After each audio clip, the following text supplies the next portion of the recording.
From throughout the region, this is Fox News at 9 in HD. Now at 9, why police are back on the scene where an NDSU student body was found. Well, you feel like that there's people that care. People without a home are shown some TLC in Fargo. The Ronald McDonald House celebrates a milestone of helping families. It's been 2 years since the death of Scott Burris. I'm Fox reporter Aaron Lish, and we sit in on the trial of his uncle who's charged with Scott's death. All that and more coming up.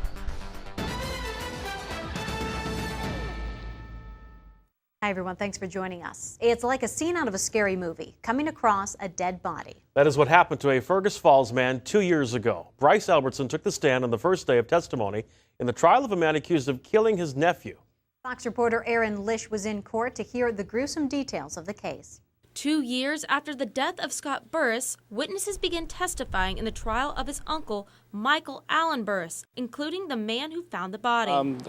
I was being kind of a prankster and pushed one of my friends into a downed tree, and that downed tree happened to be the one that was containing the body. Medical examiners confirmed it was Scott Burris, killed with a shotgun wound to the back of his ear. The ballistic evidence found in the victim had similar characteristics to the .22 caliber found in Michael Burris's home. An upsetting situation. Being a smaller community, this isn't normal to happen around here. Jurors heard from the state that according to cell phone records, the last time Scott made a call was going to his uncle's house. The prosecutor said Michael Allen was the last one to see him alive. The defendant's son, Michael Kyle Burris, has already been sentenced for helping transport the body. He'll take the stand later against his father, but the defense wanted the jury to know that no one knows what really happened that day, saying in court, Kyle can't tell you because he wasn't there. Friends can't tell you because they weren't there, and the law enforcement can't tell you because they weren't there. If convicted, Michael Allen could face up to 40 years in prison. In Fergus Falls, Aaron Lish, Fox News. Prosecutors say the alleged motive for the murder is a fight over a drug debt. A man is sentenced to life in prison without parole for raping and robbing 2 women in Grand Forks. A jury found 21-year-old Antonio Matthews guilty in August of 8 felony charges, including 3 counts of gross sexual imposition. Authorities say Matthews broke into the women's ground floor apartment last fall and sexually assaulted them at gunpoint. Prosecutors say the women are having trouble sleeping, anxiety, and post-traumatic stress. New charges are filed against a Twin Cities man accused in a sex trafficking case just days after charges were dropped. 25-year-old Prince Jones is now charged with criminal sexual conduct and sex trafficking. He's accused of raping the same 13-year-old girl involved in the original charge. He and Aisha Hinton are accused of making the girl work as a prostitute at a Moorhead hotel. Fargo police arrest a burglary suspect and are trying to determine if he's also tied to an armed robbery.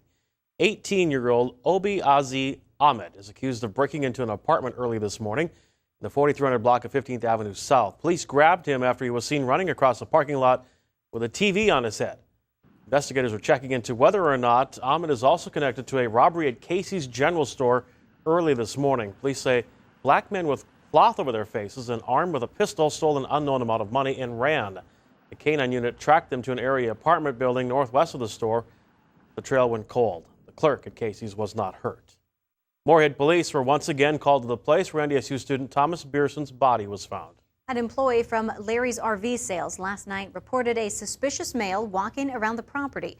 Fox reporter Taylor Mitchell has more on what has police searching for this man.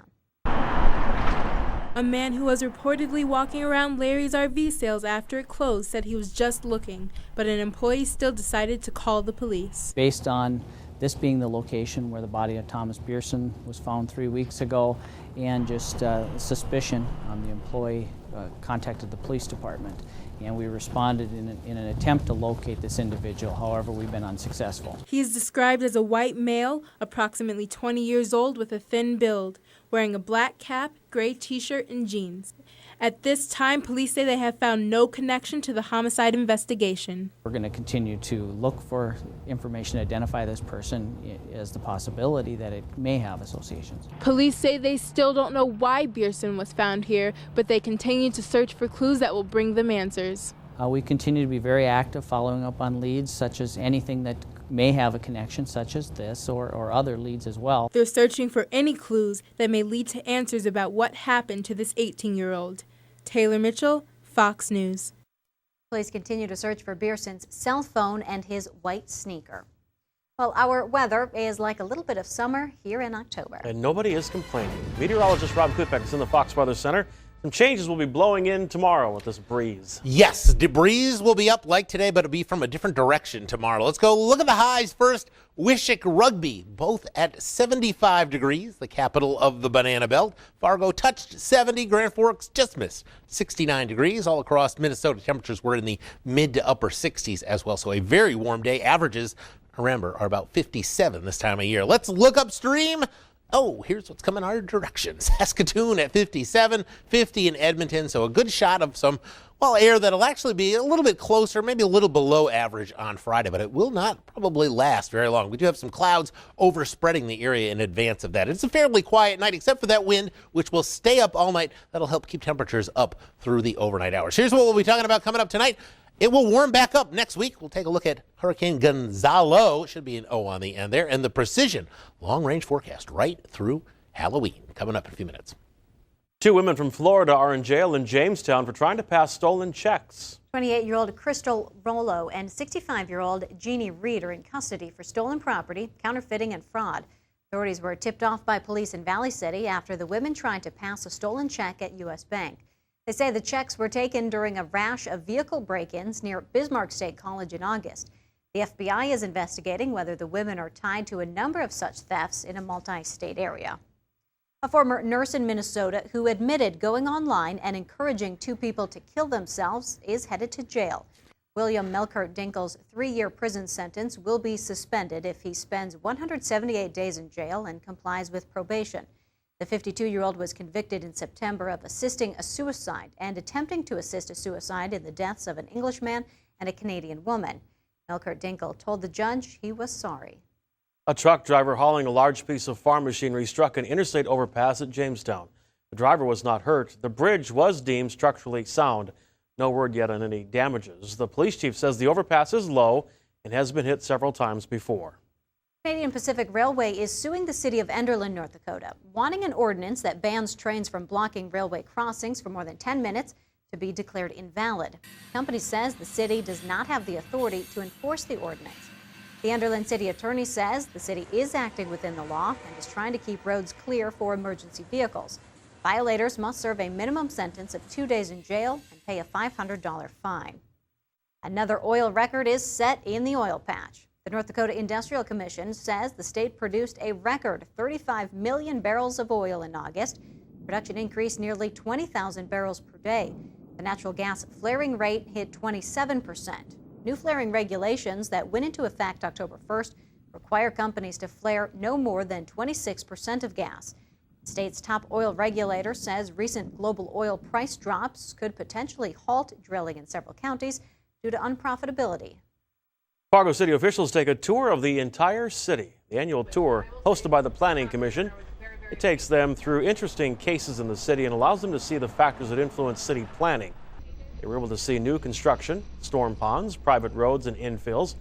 The entire tour, a mix of residential, industrial, and retail locations. When you're looking at plans and paper, it's important to kind of experience the neighborhoods, experience the context, and everybody, the commissioners all do their own individual tours, but it's good to do it as a group so we can discuss certain things that we see.